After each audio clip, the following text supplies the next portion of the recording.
Hi, this is the Sunday school lesson for the elementary class for March 18th, this coming Sunday. It'll be at 10 o'clock and they'll meet in the temporary building. They're going to read the story Jesus Rides into Jerusalem. So it's on page 248 of the Shine Bible. This is the story of what we celebrate usually on Palm Sunday, right? And it's just kind of where we are in the curriculum.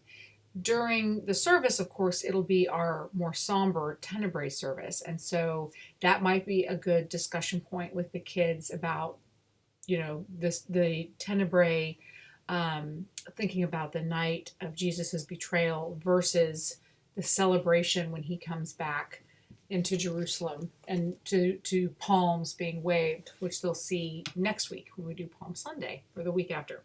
So the story is not too long, as you can see. They could read it there. There's some really good discussion questions around it, both in the Bible on the pages and then on the Wonder and Reflect that'll be in the lesson I send you.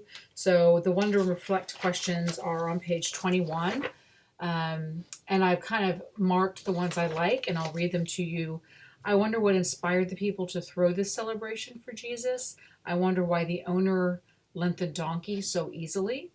And it says, I wonder why Jesus says, and this is a quote from the story they'll read, that even if the people were silenced, the stones themselves would shout out.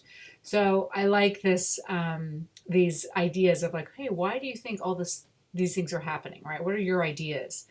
And there's an activity that they can do at any point, after the story's read, but it can be at the beginning or the end when it's a sheet and it'll have like, what is the donkey saying, right? And they can fill in the blank about what they think this donkey that Jesus is riding in on, what his thoughts are or her thoughts, what this animal's thoughts are in the process. And then the activities, although I didn't really like some of the ones they had here, I love this idea of what the stones would say, right? Like even if the people were silenced, the stones would talk. And we have some small rocks that would be used for like fish tanks or something. And I want the kids to take those and use the stones to spell out the words. And then you can use words from the story, right? So they talk about Hosanna, right? That's the big one that people are yelling as Jesus comes into Jerusalem. Blessed, peace, anything they want to use. I would say pick a word from here and have them spell it out. They can do it two ways. They could just do it like, okay, I'm going to just go outside on the sidewalk if it's a nice day. Or if they want to actually glue them to a piece of paper, to something they want to keep and take home, they can do that too. And this is a kind of a metaphorical way of having the stones talk. So that's my idea for the activity for the kids. If there's anything else you see in here that you'd like to do with them, one of the other ideas, which I think could be kind of cool, is to have a piece of paper that they put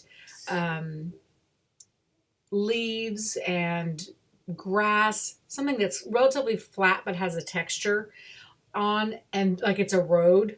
Okay, and so then putting another piece of paper on it and rubbing it with crayon, with the side of a crayon, so you get kind of a nature rubbing.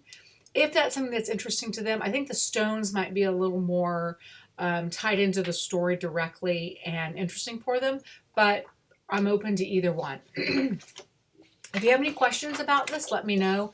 I am not in town this Sunday, so I'm not here if you have questions or need help the day of, but I'll have the materials in the main room there, the temporary building, ready to go. Okay, thank you very much.